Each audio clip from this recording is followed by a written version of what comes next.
and just create so much more effective sales teams who can help achieve their quota. So I'm pretty pumped about doing this talk today. I'm really excited about the people on the call who are joining us.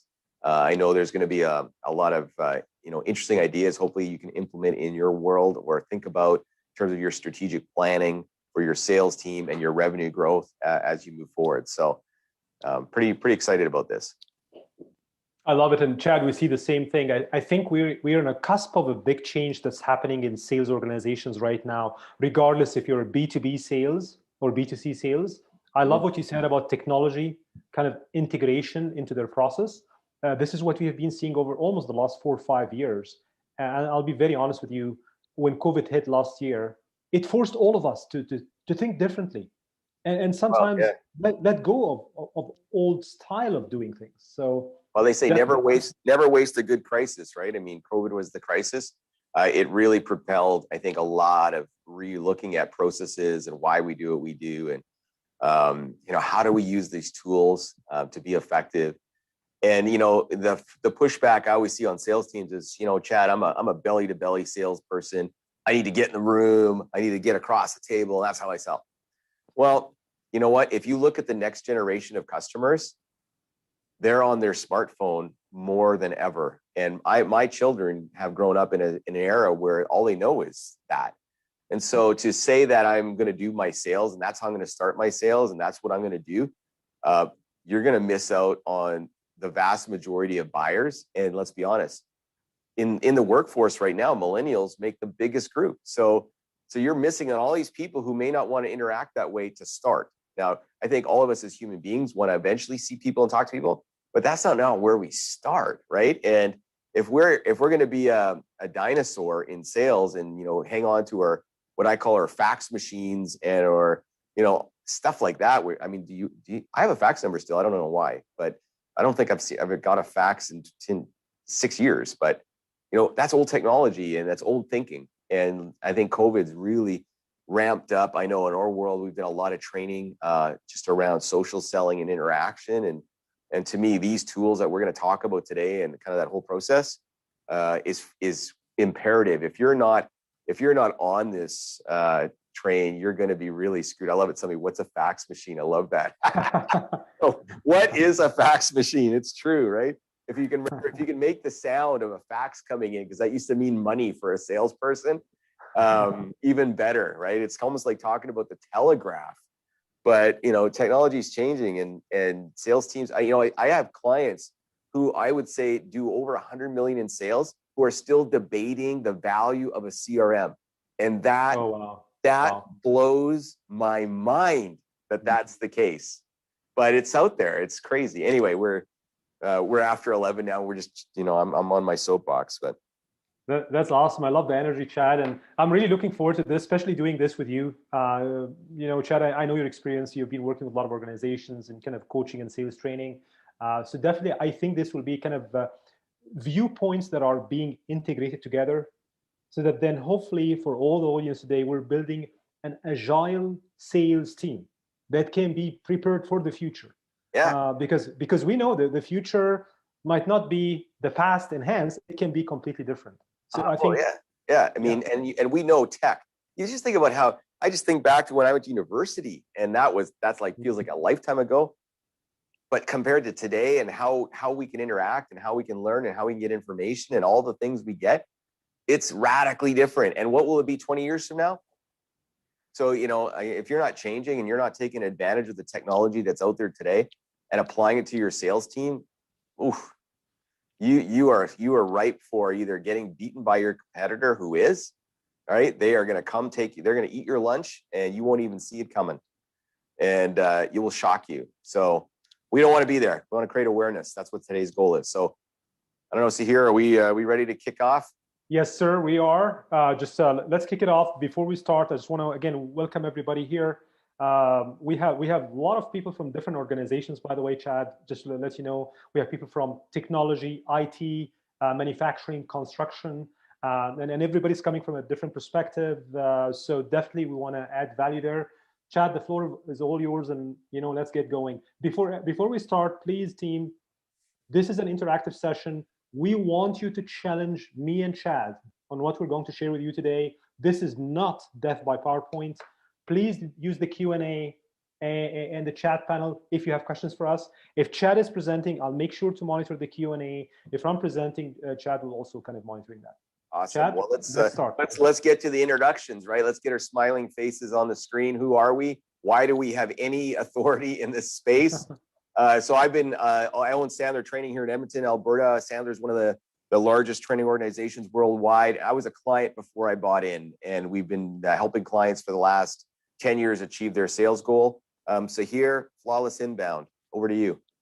Chad, thank you. So I'm part of the Flawless Inbound team. We're a team of 20 people. We actually have operation in Edmonton, Alberta, Vancouver, Ontario, and Atlanta, Georgia. And just as end of day today, we actually one of our team members actually in Vienna.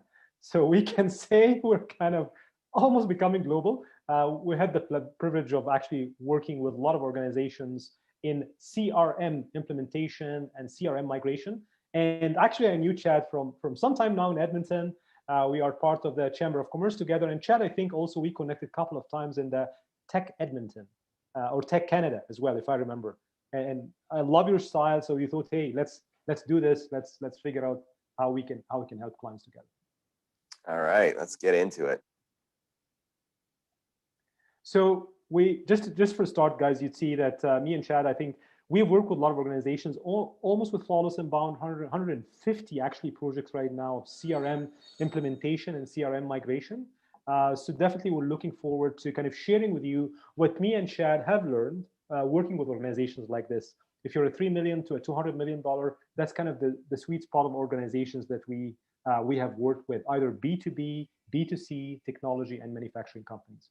So what I'm going to share with you today, what Chad is going to share with you today, this is almost, we're sharing with you lesson learned, scars on the back, things that we heard from other clients, and hopefully that will be of value to do. From an agenda today, Chad, do you want to take on the agenda and kind of go? Yeah, so as part of the agenda, obviously we have an hour together. My goal is that you take one key piece of information out of this and have some kind of lesson learned or something that you can go back to your organization and go, are we doing this? Can we do this better? Or pat yourself on the back, you're leading the pack, right? That's our goal. Get one thing out of it. It's a 50-minute webinar.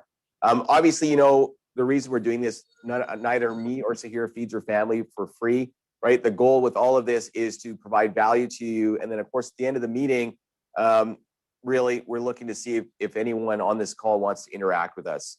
And we're obviously okay with no, but we will be reaching out to see if you want to have a meeting to just talk about your sales team, whether it's your CRM and your marketing, or whether it's your actual salespeople or your management group.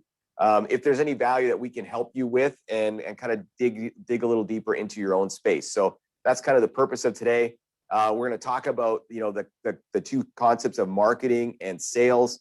They're often seen as siloed events, right? But they're not, right? So we want to make sure that we talk to how those things go together. And then, of course, how do you speed step up through that funnel, right? And that's going to be the key part of it. And just, Chad, while you're doing this, just want to make sure I'm getting some text from the teams. Can you guys hear us correctly? Because it seems there's a little bit of voice maybe chopping from your side. I can hear you. Good, Chad. But for the rest of the audience here, can you guys just write yes? Can you hear Chad? Can you see his video? I just want to make sure. Sounds good. Okay, so it seems everything is okay. Voice is good. Let's continue, Chad. Okay, good. We want to make sure we're not chopping out. Perfect. All right, let's talk about friction in sales, because that, frankly, is a key problem. So when we look at this slide, when we look at this data, this is really critical to look at. And if you are running and managing a sales team, you need to ask yourself this question: how much time are your salespeople actually spent doing sales activity? In other words, talking with strangers, talking with people who have an interest or an ability to buy your products or services. Or how much time are they doing busy work and, you know, doing research and all the stuff they think adds to this, but really isn't necessarily sales outbound interactive activity. We know at Sandler, 33% is not enough. If you have a major growth goal, 33% is 20% less than you need it to be. And that's a major problem. You got to find more time. Now, the question is, I always hear from sales teams, Chad, we don't have any time. We need time management training. That's the biggest fallacy out there. What you need to do is be evaluating your processes, your tools, and your technology to go, how do we do more in less time? That's the question you need to be asking. The other part, relationships, 60%. I think, I know this is a huge number. I think that's low.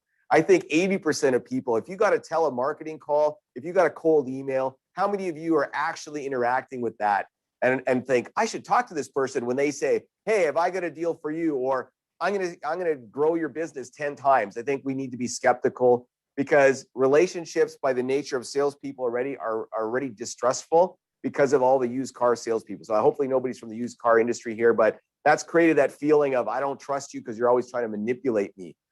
And we need to nurture the relationships, but that takes time and effort, right? And that's the thing we lose. And we got to figure out how do we use technology, CRM tools, and marketing to help build that story of trust. And I know, Sahir, you're going to dig into that. And then, of course, the last part is learning. Reps are not being coached. This is a fact. Sandler research or research says if you want to hit quota, if you want to hit and blow your quotas away as sales leaders, you need to be coaching 3.5 hours a month with each sales rep. Now, that might blow your mind because you're like, geez, coaching, what do I coach them on? I don't even know what to do. Well, if you have no data and you have no stats and you have nothing to look at, you're right. You got nothing. And you're relying on their words to go, well, geez, what's your problem today? And they go, well, I don't know. Or pricing sucks. That's why I can't close anything. And you go, oh, okay, I need to reduce our pricing. When in reality, they may be talking to the wrong people who have no problems to solve and have no budget to solve it. And guess what? No wonder they can't close. It has nothing to do with that, but you don't got the data and you have no process to help them with that. So this causes friction, right? This is the problem, right? We got people doing all kinds of activity with no results. So let's look at the flywheel because this is a critical piece. So here, talk to the flywheel. What do you see from your perspective when it comes to marketing and all that together? Chad, I think you're bang on all the statistics and everything you're sharing so far. What we have seen working with clients and just learning from them, that usually there are 3 divisions that should work in sync all the time. Sales team is absolutely the heart and the core of operation. Let's not doubt or dance around with that. The sales rep is the core component of your organization that can bring net new revenue, increase your top line sales. But here is the thing, let's be honest. Sometimes they need a village to do that not by themselves. They need a village to do that. So there need to be a marketing component and a services component aligned to them.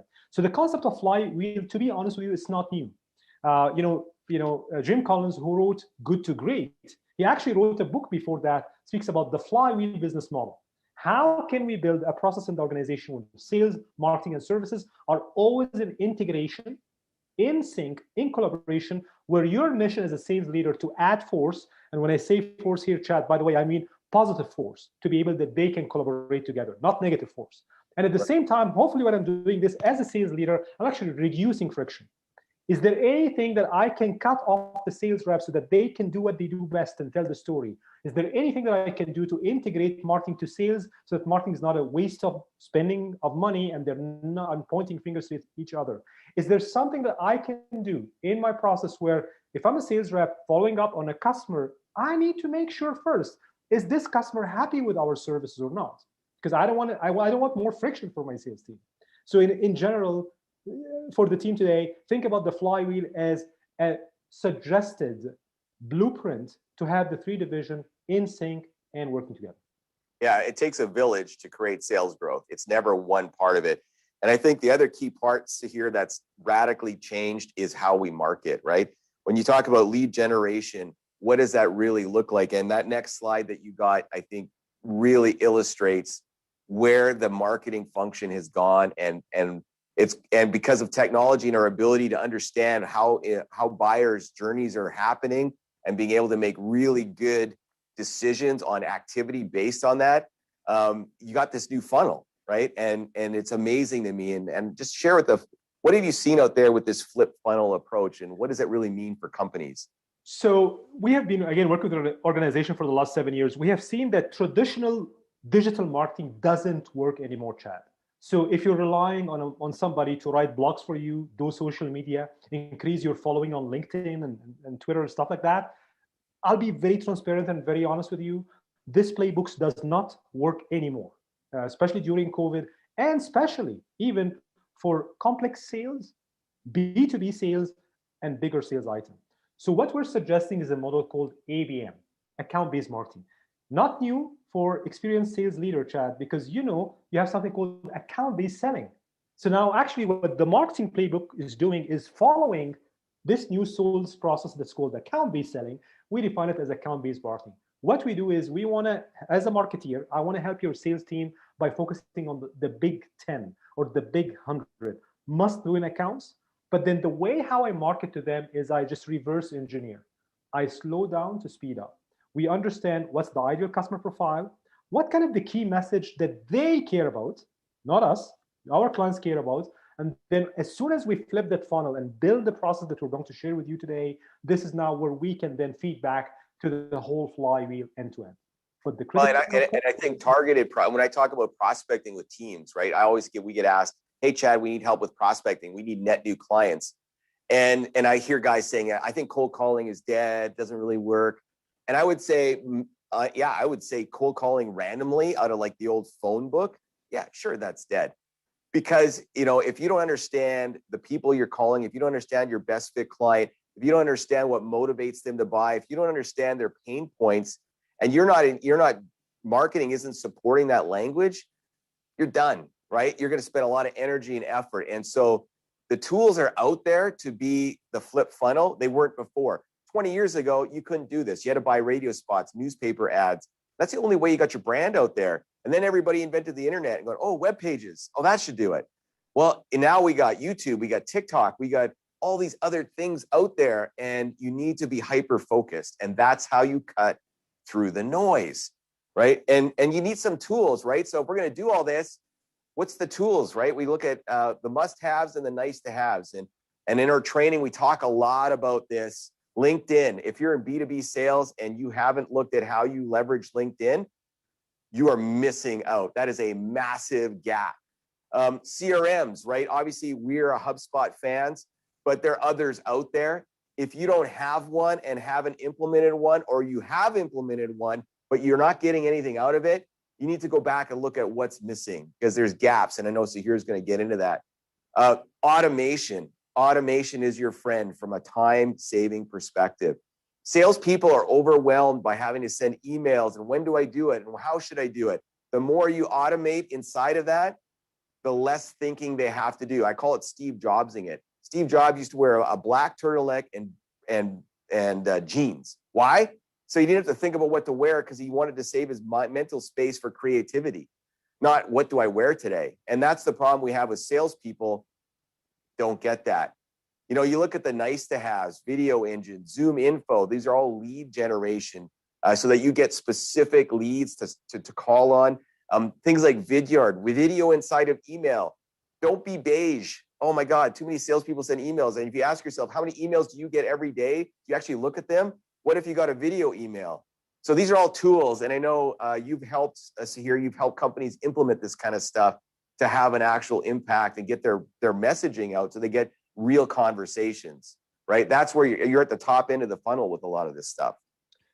Absolutely, Chad. We, again, we're a team of 20 people full-time in Canada and the US. We actually help teams implement tools like this. Even if they have a traditional CRM system that maybe doesn't have all those tools, there are ways actually to enable plugins in a traditional CRM to enable video, to enable LinkedIn selling, to use Zoom info and things like that. If you're a client who maybe using traditional Excel sheets and other things like that, we can definitely help you in migration to one of those CRM tools to do that.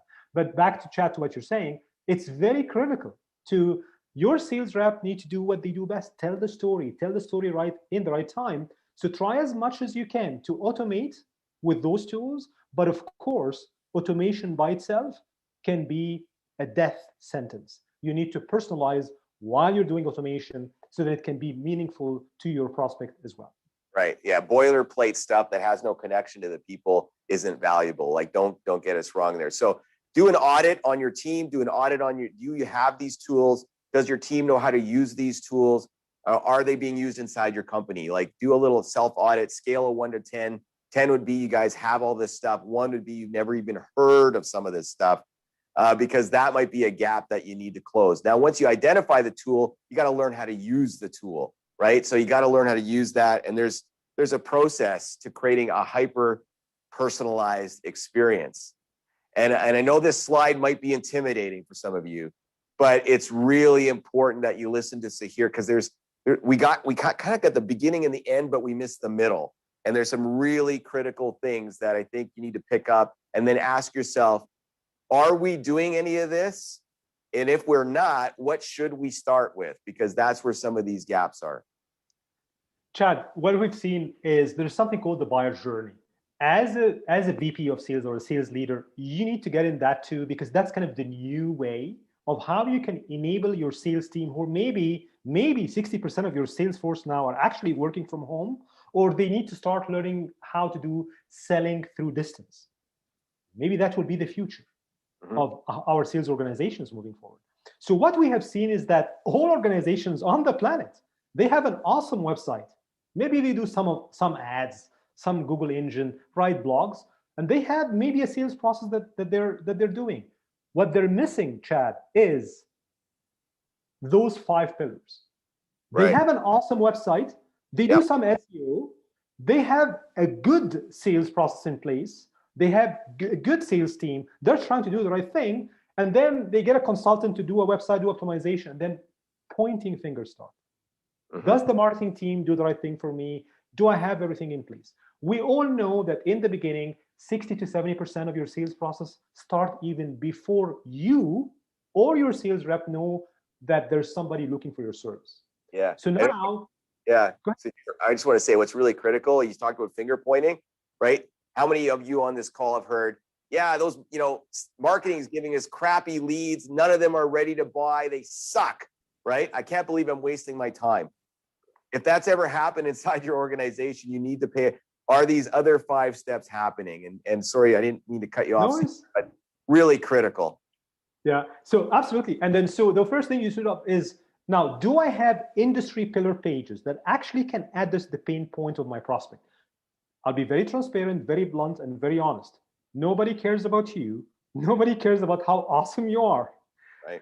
I hope everybody agree here on this call. So do we have pillar pages that actually can speak about the pain point of the client? See, I hope that your service is a painkiller, not a vitamin. Well, and that's the thing. Pain. People make change to solve pain, and they care about their pain, not about you and how great you are. Pain in selling and pain in marketing, they have to be aligned 100%. If marketing is speaking about how awesome you are, your sales rep is speaking about pain, here's the first disjoint. Yep. Number 2, the prospect will visit your website multiple times. Not one time, multiple times, even before they book a meeting with your sales rep. Do you know how many times they booked? What were they looking at your website? Do they look at your pricing page or not? Were they looking at case studies or not? So this is now where, after we look at the visitor, we need to start doing marketing enablement. The challenge I have seen, Chad, is the marketing enablement tool is not included in the CRM. So now there's a disjoint system. Right. As soon as you get your CRM and marketing enablement in the same system, now at least you, your sales, and your marketing manager are operating from the same playbook. We are reading the same book together. We know where we're going. Then targeting happens. That's why we have an ICP, an ideal customer profile. Self-education happens. We know exactly what they're doing, what webinars are they attending, are they following up us or not. Then lead qualification happen, and then really your internal sales process happen from here. What usually organizations miss is the 5 red circles, but they have an awesome website and they have a great sales process. Right. And just a quick story to share, because I'm a HubSpot guy.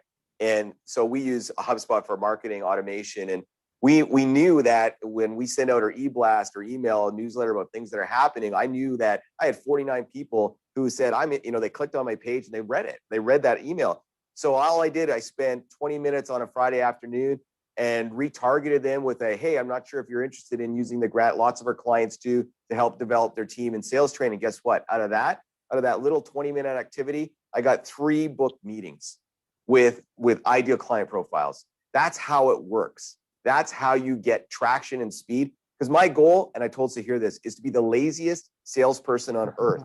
I do not want to work 80 hours a week. I want to work 20 hours a week, but generate as much income as I do already. And automation helps me do that. But again, if companies don't have that, it's going to be a major problem. And of course, I don't see here if there's anything else you want to add to that slide.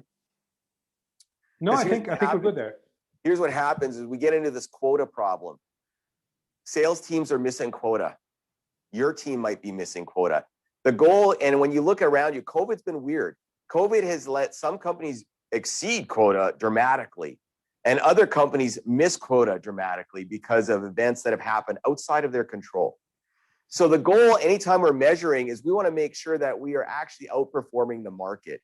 And if we go to 2019, we see in this stat that the most sales teams don't hit quota. They don't do it.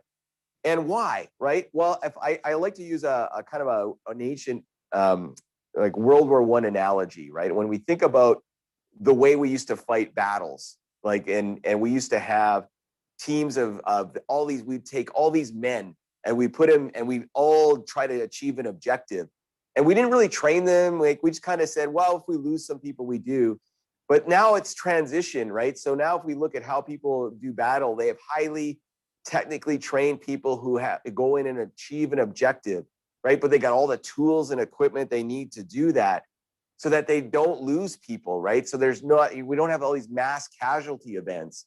And I look at sales kind of the same way, right? When we look at how do we do more with less? Salespeople by their nature are very expensive, right? And I talk to a lot of sales people, you got wages, you got commission, you got salary, and some companies can't afford, they can't hire 10 more people. It doesn't work, right? They don't have the revenue to do that. And so, but they know they need to do something different and better. And the gap that I'm seeing is technology and sales. They see that as two different things, not two of the same. When we look at sales teams buying CRM tools, a lot of them, unfortunately, have looked at that like, oh, well, that's just a way we keep, you go in there, you put the guy's name, you put their address, you put their phone number, and then you put notes in it. They take a Rolodex that was on their desk or a notepad, and then they put it digital, and they go, why am I not getting my return? What's missing here? Technology should save you time. Time is your most valuable resource in sales. Time to do the right behavior, time to do more outbound behavior with the right people. That's the most valuable resource. You can't make more of it. We have not found out how to time travel. So technology helps you take your team and expand their reach. But if you're not looking at analytics, robotics, AI, automation, if you're not looking at that, you are missing out on leveraging your team. And so we wanted to make sure we gave you one idea and say, here, one thing that a good CRM needs to do, think about how much time your team spends trying to get a meeting, right? How does this work in your world? What do you do with this tool? And you know what, Chad, you're absolutely right. This is not a $1 million investment or a CRM that will cost you $150K to implement. This is very basic tool that should be in any CRM. I know, for example, in HubSpot, you have a tool called the meeting link. This meeting link, you can put it under the signature of your sales rep. It looks at their Office 365 calendar availability or Gmail or other email platforms. And so when your sales rep is sending an email invite out, assuming they're trying to book a discovery meeting, that will be populated automatically with zero programming. They can see the availability of the client. So instead of saving 20 or 30 emails, ping pong emails, knowing, are you available? Can we do it next week? No, maybe the following week.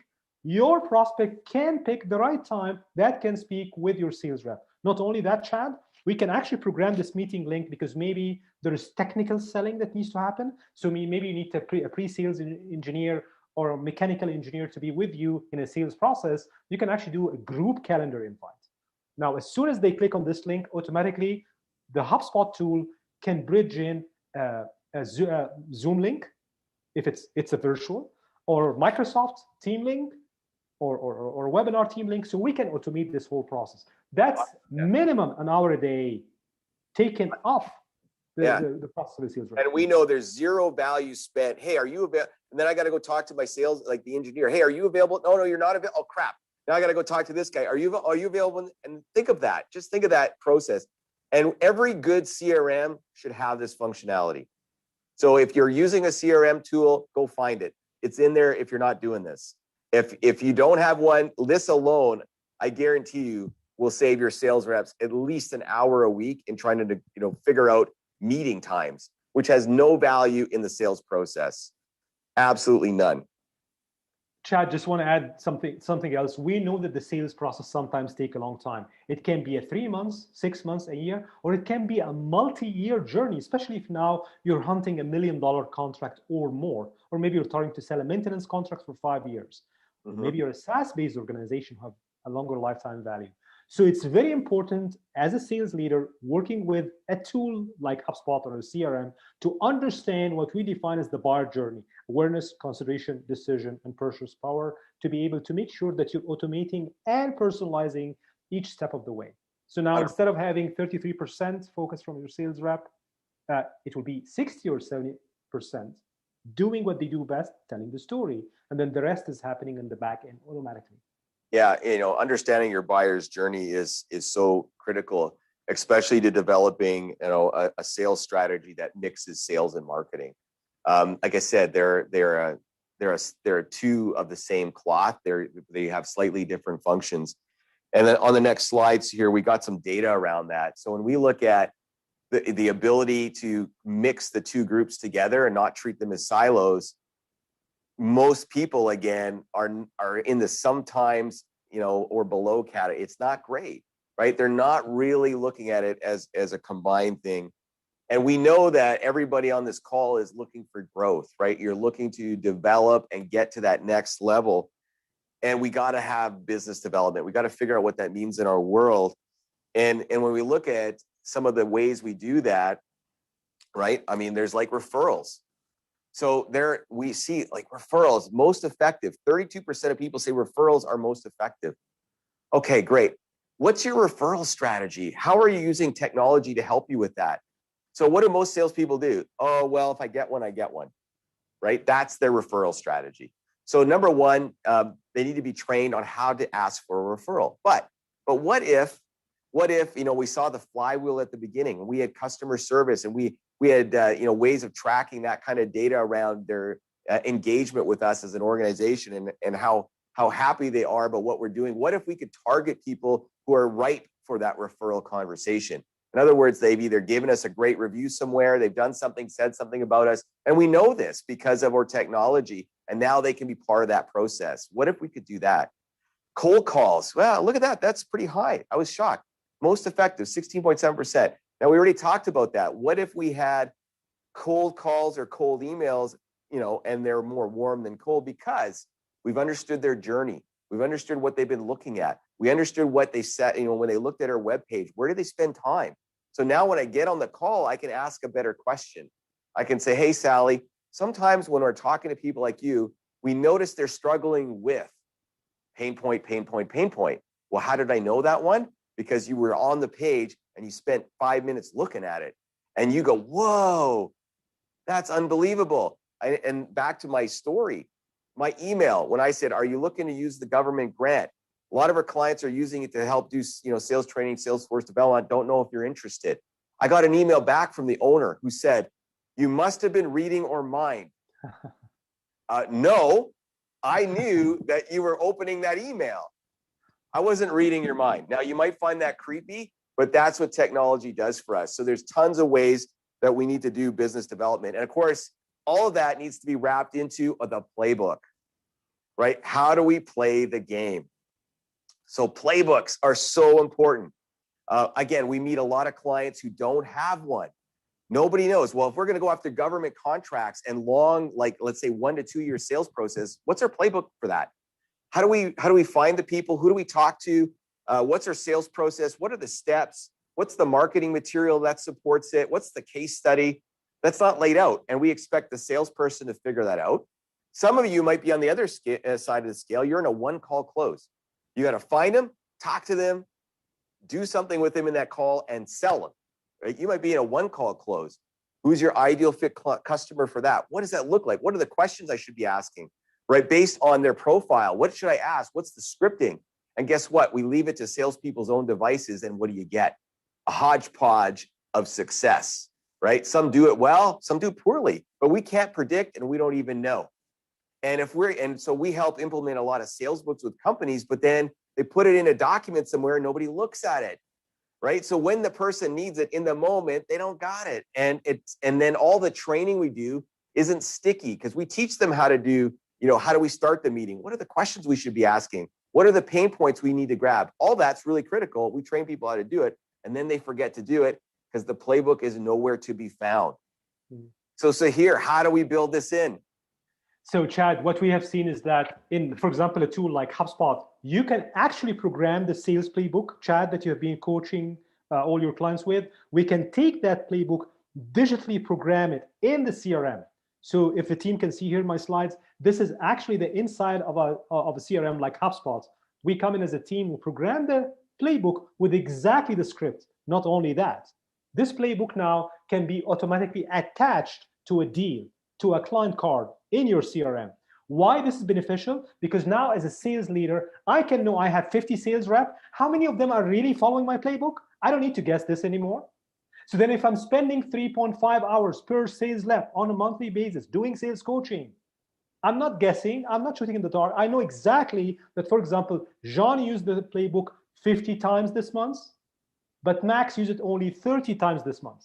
I can easily, from a HubSpot CRM, run a report on how many are using the playbook or not. I'll be honest with you, sometimes that's a feedback to me to say, maybe I need to change my playbook because my playbook before COVID is different than during COVID, is different than post-COVID. Right. So playbooks are living documents. They're living. They're meant to be usable and then trackable. Are they effective? Are they not effective? If somebody uses the playbook all the time, their close ratio, conversion rate should be at the high end. If it's not, and they're following it, is it a skill issue? They can't effectively tell the story, ask the questions when they're in the moment, or is it a process issue? But at least we can start figuring it out. And a good CRM should have a playbook built into it. Your sales team should live, eat, and breathe inside their CRM. The first thing they open is the CRM. They sit and they spend all day in it because it's going to tell them what to do and how to do it, right? It's going to make them effective and it's going to keep them on track. That's what a good CRM should do. And HubSpot obviously has that in there. Look in your own, make sure it's got it. Because we know that a lot of organizations, they say they got one, but when we look at reality, 72% say they got it. Here's the thing. Most don't have any clue if their team's actually following it. They have no clue. And we need to know that. Otherwise, how do we coach people to be better? And that's a major gap. So in sales, it's one of the few places when we look inside an organization where we kind of let salespeople do it their way. We're always like, well, no, I don't know if you ever heard a salesperson say, well, I kind of got my way and it works for me. Can you imagine if your accounting department said that to you? Well, we kind of have our way of doing accounting and mine's different than Sally. It's just different. Can you imagine what that would look like? Or imagine health and safety. Yeah, we kind of have our way and I have my processes, but why do we do this in sales? Because we think it's a magic box and it's not. Human beings are predictable. I know your mom said you were a snowflake. You were unique and individual and you were special, and you are. But it's why a magic show works, right? We are predictable, right? And we know that when people behave and do certain things, we know where they are in their journey. We understand things more about them and we can execute more effectively. And if we leave salespeople to figure it all out on their own, out of a team of 10, 2 will figure it out. You'll have 2 rock stars, they will get it. Then you'll have this 6 in the middle who sometimes get it, sometimes don't. And then you'll have 2 who never get it because they don't know what to do and how to do it. They don't know when to apply different levers. They don't know when to do certain activities and they need help. So give them help. So here, how can a CRM help them with that? What do I do? When do I do it? So I'm consistent. You know what, Chad? We need to break this rule of 80-20, to be honest with you, because it's hurting a lot of organizations, as you exactly are saying. So in any CRM, there need to be a sales task tool. So what I'm showing the audience here today, in a basic CRM, like even HubSpot, you can actually, each sales rep, when they log in the morning, they know exactly the tasks that are due today. Who should I follow up with? Is the follow-up is a phone call, a LinkedIn message, an email, and I can do everything from within the CRM tool, like, for example, HubSpot here. Now, this can be automated too. So when we work with an organization, let's say implement a tool like CRM, like HubSpot, we take exactly what Chad was working with the organization, and we build the sales cadence. We call it a sales cadence in the CRM, and we can automate the cadence so that tomorrow morning when I log in and there was a new prospect came in, automatically the system will remind me to give them a call. The system will remind me to ask them those questions. And even if I need a follow-up, because of course we know a sales process is never linear, then I can put a task on myself, and the task will be an email reminder coming from Microsoft Outlook or Office 365. Right. And then with that, you can see who's up to date on their tasks, who's actually doing the follow-up, who isn't. And I'm sure in HubSpot, there's a dashboard. If you're a leader that starts flashing red, if somebody is not doing it, Correct. Right? Because you can't, if you're managing 10, 20, 30 people, it's really cumbersome to try to, hey, Sally, did you do it today? That process, again, hard to do. If you have a dashboard, it's like a pilot, right? If you see that you're in a nose down position, because the altimeter is going crazy. That's an indicator there's a problem. Your CRM should be an indicator of behaviorally that you got a problem, because the behavior shows up as a problem long before the results. So all of a sudden you're going, why are we getting no results over here? Well, that's 2 months after the behavior stopped. You need to fix the behavior. That's where the critical piece is. The other piece that's really important is we call it the care model. If you're managing a territory that has to go and, not only stay, you want to not lose customers, but you want to grow and find new ones. You got to be able to look at your account base and go, what are the behaviors I should be doing here? If I got to keep customer, that's somebody I want to keep. I don't want to lose them, but they're not going to buy anymore, but I want to keep them happy. I want to find some new top 10, top 100 lists. I got to bring them in. I got a database full of people who haven't bought from me maybe for the last 3 years. Where'd they go? Why did I lose them? How can I get them back?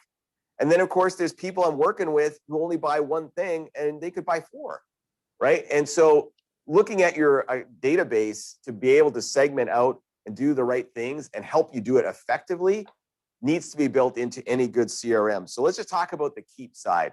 So here, if I want to keep a client, I want to keep them around for a long time. I want to use it to generate referrals and all that. What can I do? How could a CRM work? So the first thing, of course, we can segment your client in the CRM. So we have list segmentation that's so easy to do in HubSpot. We can segment it to say that's an existing customer versus a prospect. We can even segment them per industry or per product that we want to sell to. From there, we have seen that how we nurture that content. But the problem is, I cannot rely on the sales rep to write content or even generate content, because that's not fair. Let them do what they do best, telling the story. And the content cannot be the old style of content, which is just blogging. The new content now is a mix of things. So think about a hive around a specific topic that will challenge your prospect to think differently so that they come back to your organization. So Chad, look at what me and you are doing today. We are hosting a webinar. From that webinar, there will be a podcast, videos, follow-up, reports, and blogs. What we have seen, this sample of clients we worked with before, if you're a manufacturing, technology companies, we built something called a video wall. The video wall is having content specific for 1-2 minutes that your sales rep can simply refer to in their email going out.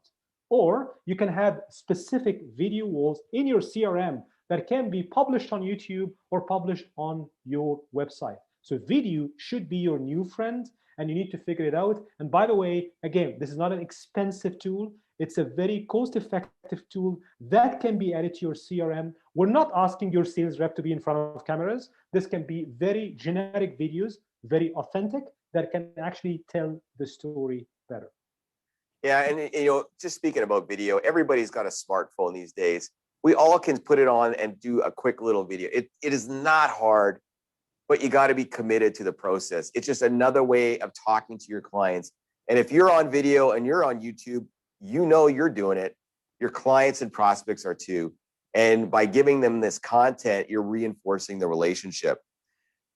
So attaining, right? Attaining is, what's my top 10, top 100 list of clients or prospects I would like in a space, whether that's geographic, maybe a channel, right? I want to go after specific people.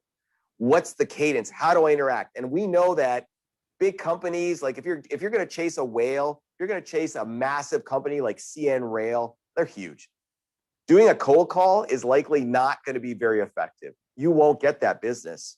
So you need an actual cadence and prospecting plan that leverages multiple things to get in the door, to get you noticed, to get that conversation started.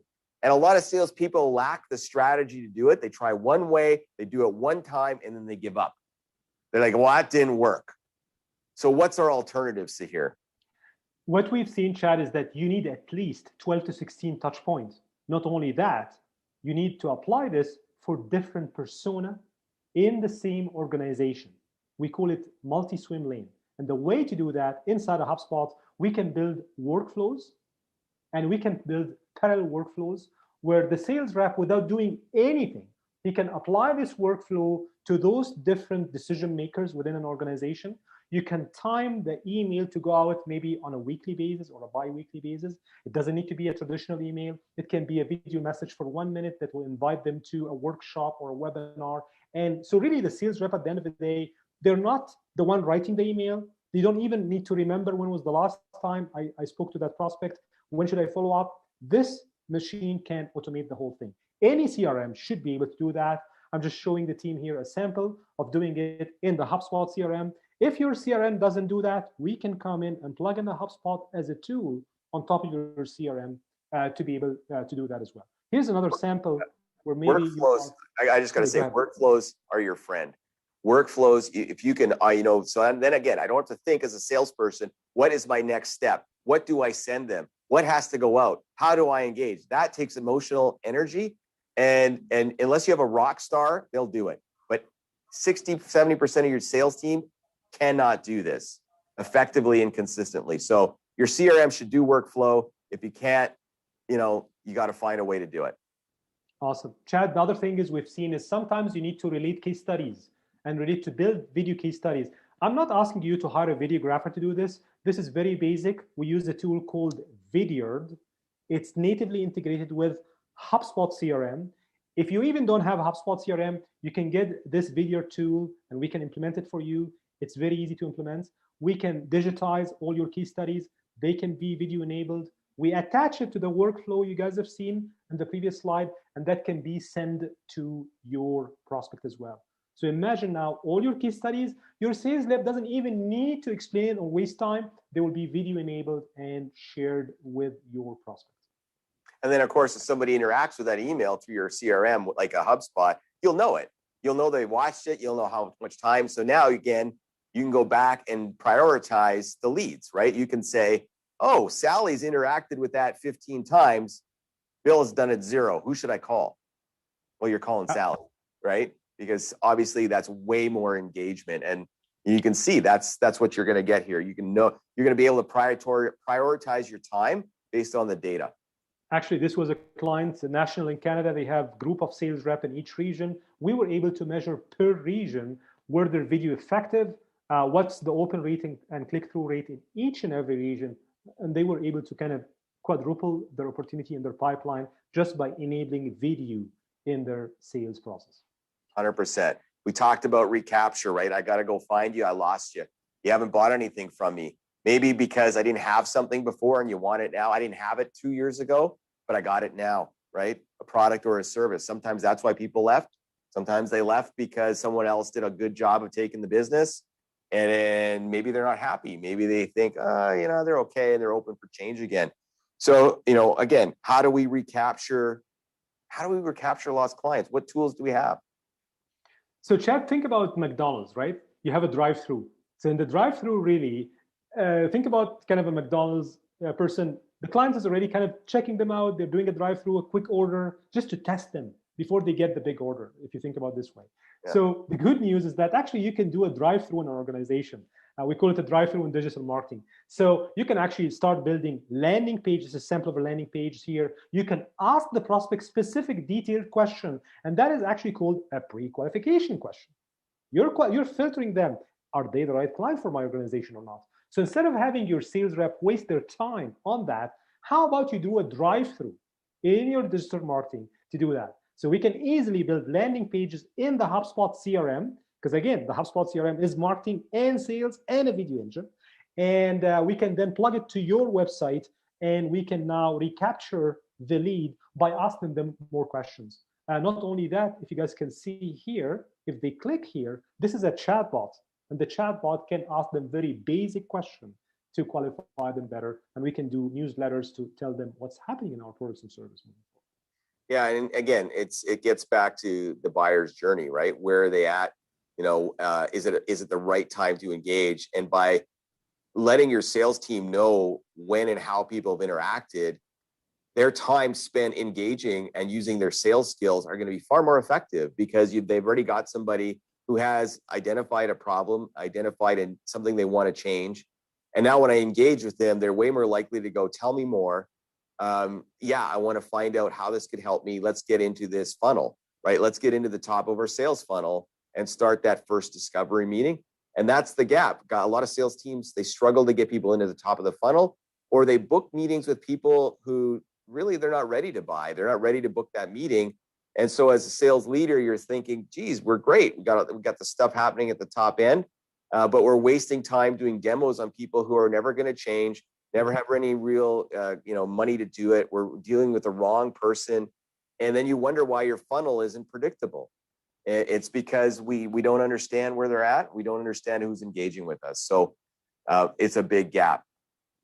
And this is actually, Chad, what we are advising sales rep to do. You can, with a simple text or a video message that's 1 minute, this is much actually more impressive than a text. This is a scenario where we're using some sales processes, using the video engine. You can send one video message, less than a minute, being authentic to speak about your products and service through a LinkedIn platform or through an email. Of course, this is not a big video that you attach to an email. The video is hosted on another server, of course, right? And then you send this video message in. You can, in the video, say, click here to book a meeting with me. So there can be a call to action seated in the video to do that. Very easy to do. You don't need a developer. You don't need a videographer. And you can apply this in less than 30 days for all your sales organization using HubSpot and video to do that. Those are samples, by the way, of how you're able to help other team members do that in their sales organization. And I would say a game changer. We've taught our clients how to use these videos, and I can tell you I've had multiple stories from our clients who said the only reason that decision maker actually responded was because of the video. So a lot of people have video fright. They don't want to be on. Again, a lot of fear. But here's the thing: don't be beige. I always tell sales teams, don't be beige. What does that mean? They paint hotel walls beige so they're not offensive. Nobody cares about beige. They're like, it's beige, whatever. It doesn't create an emotional response. But when you want to engage a stranger, you need an emotional response. You need them to go, that's different. That's memorable. Nobody's ever done that before. You need to get their attention. And video is so easy to do with the smartphones we all have in our pockets that you can stand out in a way that engages clients to give you that first meeting. And now your sales team skills come into play. How do they run the meeting? Do they have a process? What questions do they ask? Do they understand the next step in our sales process? Do they get all that so that you can progress them down your sales funnel? This is the latest, especially COVID, when sales teams are trapped in their basements. Huge. Chad, can I add one thing here? We notice with a lot of sales reps, sometimes they shy away from video, right? There is a technique we have been applying for a lot of B2B organizations, especially over the last 6 months. If you guys look at the below pictures here, you see the sales rep is actually sharing what's on the website or speaking about case study. So that it's a video, they can minimize their video or they can shut it down completely. So they're hearing the audio of the sales rep, but the video now is really showing them or explaining a case study, or for technology companies, showing them live their data center, or if for a manufacturing production line, they're doing a walkthrough, or for a construction facility. You don't need to show your own video, like your face in the video, but you can actually be sharing your desktop and attaching this again in the video engine inside the HubSpot CRM. So there's a lot of ways around that. Lots of good things there. Of course, expanding, right? We talked about McDonald's. They said their sales went up when they taught their people at the window to say, do you want fries with that? Right? We have a lot of clients who don't know what we do. They don't know the other products and services we sell. Our sales team sometimes forgets to talk about it, and they go buy from our competitor. Talk about frustrating, right? One of the biggest ways you grow sales is sell more to the people who already buy from you, right? But you got to be able to tell that story and support it. And so inside of a tool like HubSpot, there's a couple of options there, right? Like the chatbot. So for example, the chatbot is kind of another way of, hey, if they came back to the website, if they came back to you, and maybe you're busy, your sales rep is busy doing other things, we can program the chatbot with a workflow to say, if the existing customer came back to the website, by the way, the HubSpot chatbot will know about that. You know why? Because there is a cookie on their browser. The chatbot is not another tool. It's included in the CRM of HubSpot. So you can go in and query first name, last name with, is that an existing customer or not? If it's an existing customer, we can build a script in the chatbot. Say, by the way, hello back, client ABC. Listen, I hope you're happy with our service. Did you know that we also can add that? Now, and here's an article to speak about it. If the prospect click on that, the chatbot can escalate internally to your real sales rep, and it can go to a live chat where then the sales rep can continue the conversation. This is happening either in B2B or B2C organizations right now. And millennials, they absolutely are engaging with chatbots, and they're kind of doing more with them versus a live sales rep as well, for sure. Of course, the other part is templating, right? You save time by not having to retype things out. You can, any good CRM is going to have a templating feature then to send information out in a templated format. So I don't need to remember that, because we need to, like you said, we need to add force, positive force, and reduce the friction inside that funnel. Pretty critical that we're going to get momentum, right? Get that flywheel going, because it gets back to the enablement, the alignment, and the transform, right? We need to enable the team to spend more time physically talking to strangers and people who are open to buying. We need to make sure we're talking to our best fit clients, because they're more likely to have problems we can solve. And then, of course, you as sales leaders who are on this webinar have the data at your fingertips to coach and develop your team. That is the number one sales leadership activity that makes a difference. But if you're not supporting them with data and knowledge, and you're just doing the old, well, go sell more, that doesn't work anymore. So I don't see here if you have anything to add on the EAT framework. I think the main thing is what we're trying to do is enable you as a sales leader to actually do that efficiently. And so you really need, beside a process, a tool, a platform in place that actually can help you in an agile way to coach and manage behavior much better, so that they can be ahead of the curve and hopefully make your number this year, or maybe over exceed your number for fiscal 2021 and beyond. And consistently do it and predictably do it.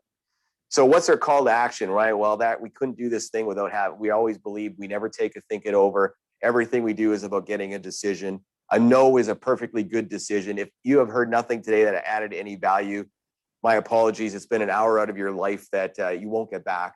But if you got something out of it, great. We'd love to hear back what that was. If you're not using a CRM, you need to consider it as a strategy. You have to consider that. If you're not using video in your sales process, you got to consider that. If you haven't ever thought about automation or how to use automation to save time for your sales team, you need to go look at what tools you have available to do that.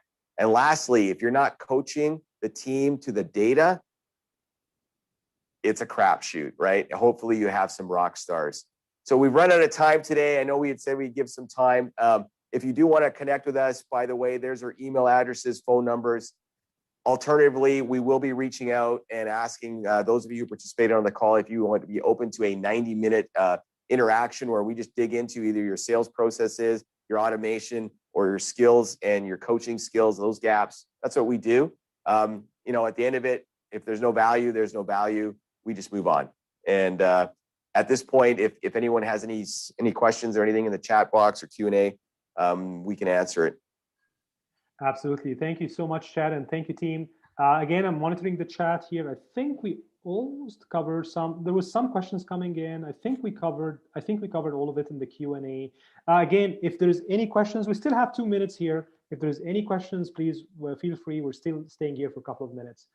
Chad, thank you so much. I always learn a lot from you when you're presenting and speaking. 2 things I took personally from you. The first thing is, as a sales leader, 3.5 hours for sales coaching for each sales rep. That was an aha moment personally for me. I'll be very honest. And of course, the other thing is automation, CRM. It's not a complex, gigantic, expensive project. Even if you have a legacy CRM, but you want to enable it, we can help, because you can get a small license of HubSpot to apply to your existing CRM or maybe migrate, and we definitely can help with that. Yeah, the first thing is start, right? Don't, when you don't start anything, nothing changes. So, start. Look, like you said, I got into HubSpot on a free license. I started because I had 4 false starts on CRMs prior to using HubSpot. Didn't use them. They didn't have the workflow. There's a lot of issues. And now that I've used it, I couldn't imagine never not using it. It's like saying don't have a cell phone. What do you mean? I need a cell phone. Like I need a CRM that helps me do more things effectively. So there's a lot of strategy around buying and developing a CRM, especially I know with larger companies, they're worried about integration.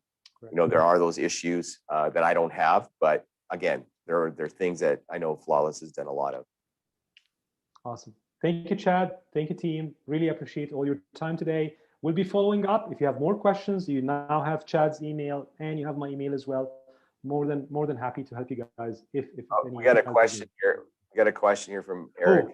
How can ABM complement CRM? This is actually a great question. So ABM is account-based marketing. It's a playbook to open new markets.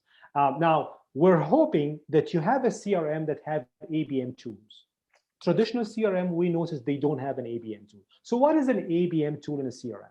You want to make sure that when you're creating a company and a contact in a CRM, you're combining them into one company. We want to make sure that you can run multiple workflows in parallel, and your lead scoring, you're adding a score on the company level, not on the contact level. So the difference between traditional marketing and ABM marketing, that you're lead scoring the company holistically versus lead scoring an individual decision maker or a persona. That's number one. Number two, the campaigns and the landing pages are specific to that organization, not a shoot in the dark for traditional inbound marketing. So those, in my mind, are the 2 critical components that if you want to apply ABM, account-based marketing, in a CRM solution, those should be critical. Chad, any thoughts? Yeah, no, that's your world, Sahir. I'm going to let you answer that one, because we do all the skill stuff around once you get the conversation, but the automation is definitely your world. Awesome. Great. Chad, right. I think we're good here. Thank you, team. Thank you, Chad. Really appreciate your time. Thanks so much. Yeah. Bye for now, everybody.